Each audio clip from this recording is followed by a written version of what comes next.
Hey everybody, this is David Dude with American Metal Magazine, and we've got a very, very hard rocker here. This is Sarah Halter. Sarah, I got that name right, correct? Yes, that's correct. All right, just want to make sure, man. It's been my week for that. So anyway, tell me a little bit about yourself, Sarah. Where are you from?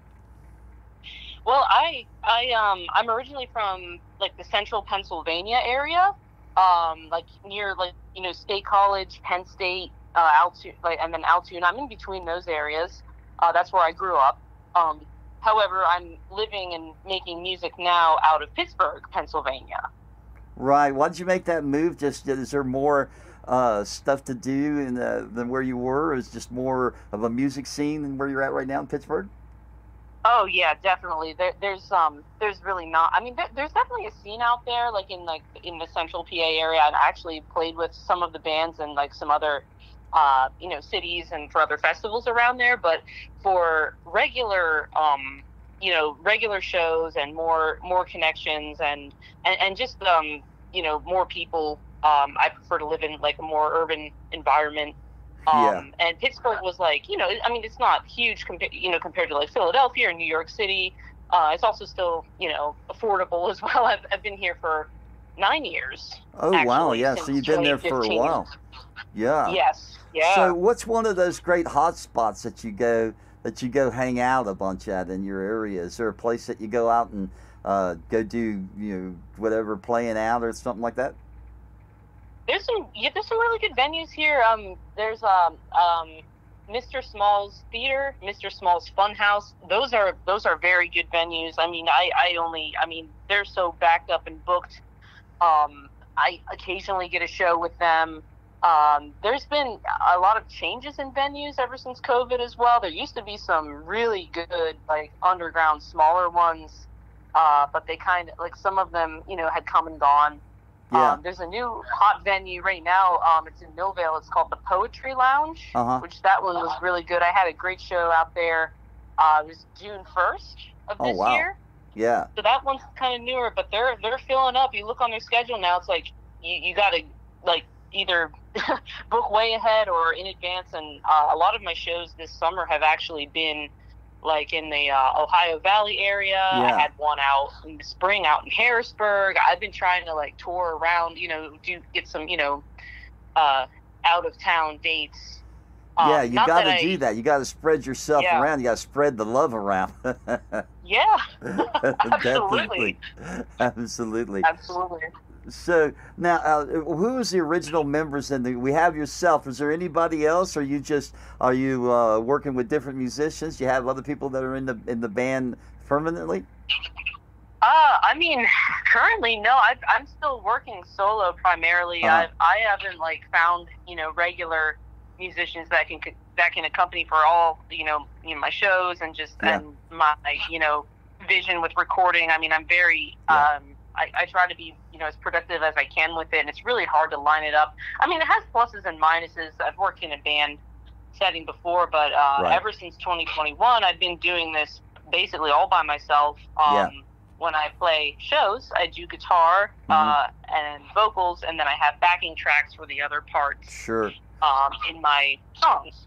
Well, I tell you what I listened to was nothing short of amazing.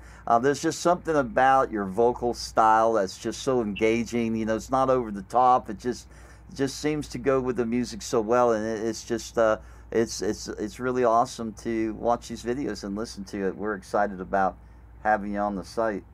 Oh, thank you. Well, you're welcome. You rock, girl. You do it, man. You kill it. It's been a long time coming, that's for sure. Yeah, right. So how long have you been how long have you been trying to do this? How long have you been in the business? Well, I've been playing music on and off all of my life, and I've always had a good ear, like for learning things. But I guess when it comes to career in the industry, I moved here to Pittsburgh in 2015. I started out actually like writing some acoustic songs and playing covers and playing out at open mics. Yeah. That's like where, I got my start. So Yeah, I had to, and that's a great thing to do, to just get out, start getting your feet wet, get out in front of people. We go to open mics all the time because we just like to go out and bust a new song out on people, and not necessarily with people that are on our genre, which we have a good time doing that, man. But yeah, that's great. So you played out a bunch and just was getting your feet wet. Yeah, and then that was like the first several months of being here. Like the music scene was a little bit different in Pittsburgh back in 2015. Pre-pandemic, like there was a lot more going on. I mean, there's still like very good open mics here, several of them. But I was mostly on the acoustic guitar. I wasn't totally sure. Like I knew I wanted to do metal or like something heavier, but I wasn't really sure at that point. I was just trying to make connections, get to know people. I met a few people to be in my earlier band. We were active from like 2016 to 2019-ish. Well, 2020, but I'll say 2019. It was Blue Clutch. We were kind of like a alternative metal band. We did some other stuff earlier on too. But we had a lot of shows here in Pittsburgh. People got to know me in the scene that way. And that was good. Like, we were able to work and save up some money. We did record an album. So I was gonna ask you, what's going on now with you? Are you doing any recording right now? Are you working on any projects right now? Let's tell us a little bit about that. Yeah. Well, as I said, in 2021, I rebranded as solo during like the pandemic time. I had a lot more time at home. Well, didn't we all, right? I've been recording out of my house. Yeah. I've been recording out of my house ever since then for like recording projects. I released Clockwork Destiny in 2021. Then it was like early 2023, the Doom That Binds Us EP came out. Then I had another alternate mix in 2023, and then I just released a song, Whiskey in the Kitchen, here. I love that song. It was last July. Yeah, that song rocked, man. It had me jumping all around. Yeah, that was recent. That was this past year. That was January of this year. It was pretty a year recent. later after Doom. Yeah, that video's on our website, everybody. You can check her out. If you go to our top 20 on American Metal Magazine, you can catch her on the top 20 contest right now. Vote for her. I think she needs to be number one, and at least get her in the top 5 anyway. So what's going on now? What are you trying to get to now as far as an artist? Is there any big goal that you're trying to achieve right now? A milestone? Yeah, I mean, I'm still, my goals are currently right now, obviously to keep playing shows, try to get, more out of town, get more, get the ball even rolling further with that. Really? And then I'm also working on a new album. It's going to take a while till it's done, but I'm about 3 songs in. I got pretty solid, foundations for 3 songs, and it's probably going to end up being a full length, but I do want to release a longer piece of work. That's great. Like, well, I tell I'm you at what, now. when you get that done, you make sure that you send a copy to the dude down here, because we really would love to hear that, and we'll help you push it out there everywhere we can, and get it out to some of these DJs that we've been talking with. And so let me ask you, what do you think is the major obstacle that you're having to overcome, or what is the major thing that maybe you need to really get further along? What would be the biggest boost for you, I guess? What are you lacking in order to make it? Well, definitely with what I do, with how much time I have to put into music, I'm currently not, like, I work like a part-time job. I live a pretty, simple life just to do what I do. I've managed, build up a good amount of like gear and things in the past years. So obviously, finances are always are always a hurdle. It's been the tough thing. Money has been money has been a really difficult thing, especially in the music industry. We had album sales, digital distribution. It's just not really working very well, especially not for independent artists. And we have a swag shop that we encourage artists to send us your logo. We're basically paying you for your logo and putting it on merchandise in hopes of creating a revenue stream. And that's working pretty good for some of our bands, but it's not necessary to be on our website. It's just a way for you guys to make more money. We're trying everything to get it going, because I think with money things will get a lot easier for everybody.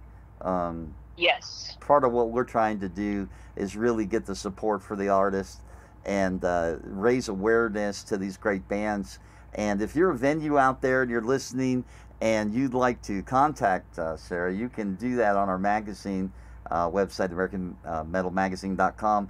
Look for her. Her contact information is there. You can reach out to her and get her on a gig, because I guarantee you, you get this this artist out there and she is going to wow the crowd. I've seen it with my own eyes, and some of these videos were amazing.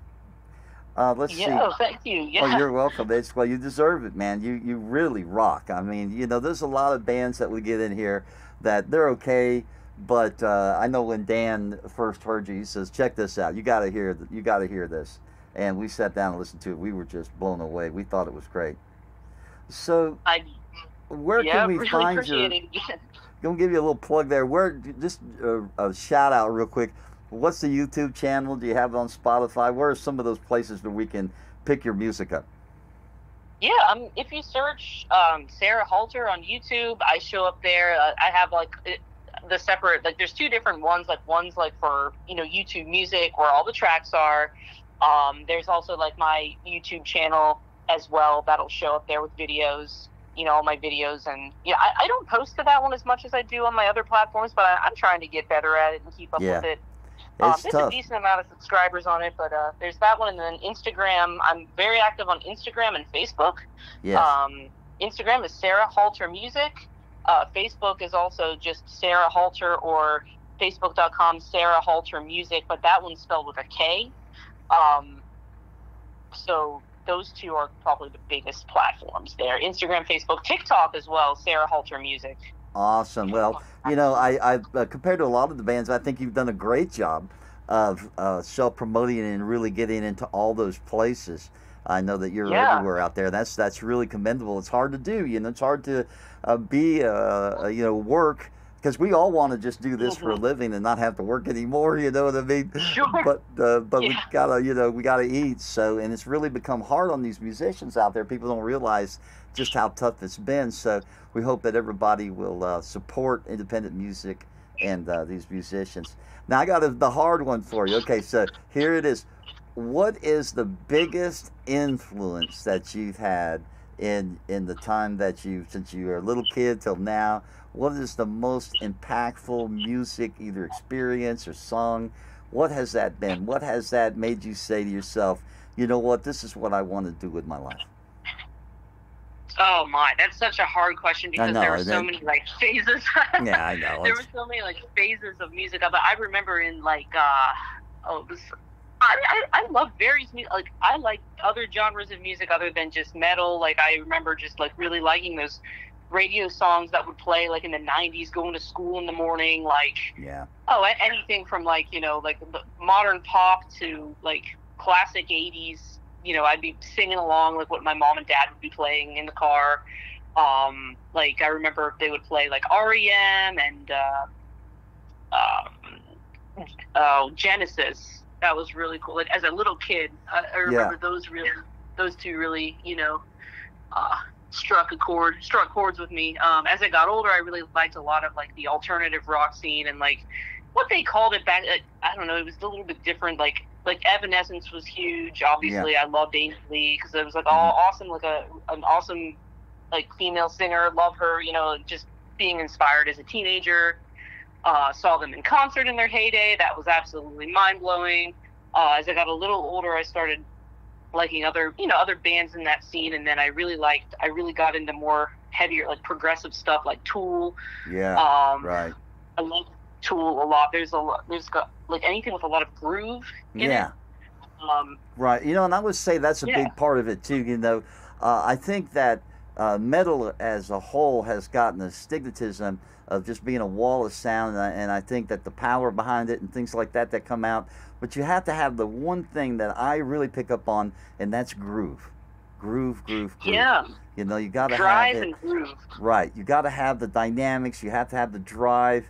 You can have all those components, and it makes it a song. But if you don't feel it, if it doesn't touch me, then to tell you the truth, it's just not driving home for me. I need to feel it, right? Yeah. Yeah, right on. I feel that too. Yeah, I think a lot of people really, especially musicians, would say that, you know. So now, did I get this right? That you do play the guitar, right? Yes. I Yeah, caught that. guitar and voice and songwriting and like arranging are my, like, I guess, primary instrument. I would say guitar and voice are my, primary instruments. Don't you think that it's a lot easier to be a songwriter when you can play the guitar?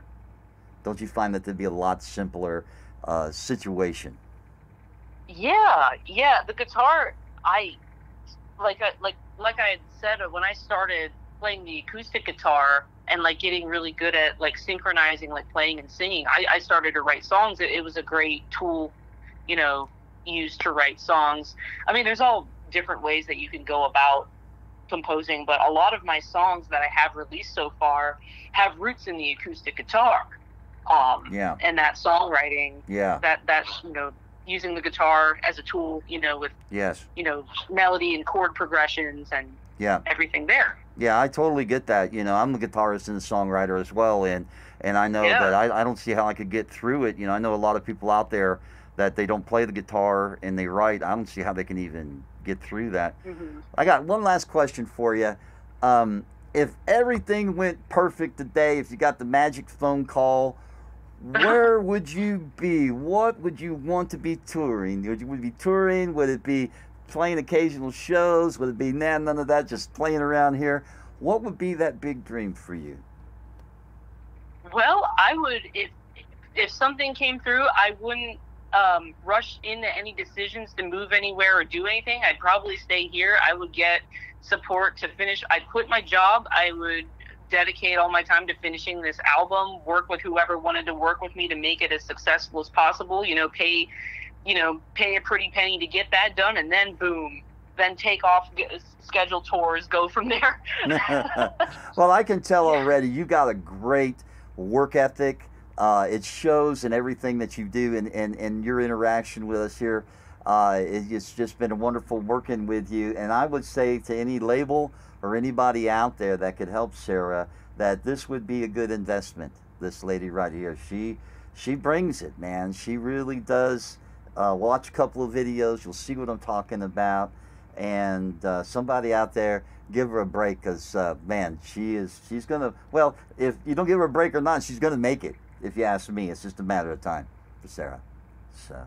Well, thank you. I really appreciate that. And I actually, just to add, I did have an EP, The Doom That Finds Us, the one released in early 2023. It's on a small label out in Seattle called CL Arts. Awesome. By a guy named Christopher. It's a very small label. He works with, multiple bands, but that was, honestly, I couldn't have had that done as fast as I did, following my single release toward the end of 2021 without support from that. So even just small, like that support went such a long way, and it's been great working with him as well. If he hears this, I'm definitely going to be sharing it. What's the name of that studio? What's the name of that record? I'm sorry, what was the name of that label one more time? Oh, CL Arts Records. CL Arts Records. Awesome. Yeah, and we'd love to hear from him as well.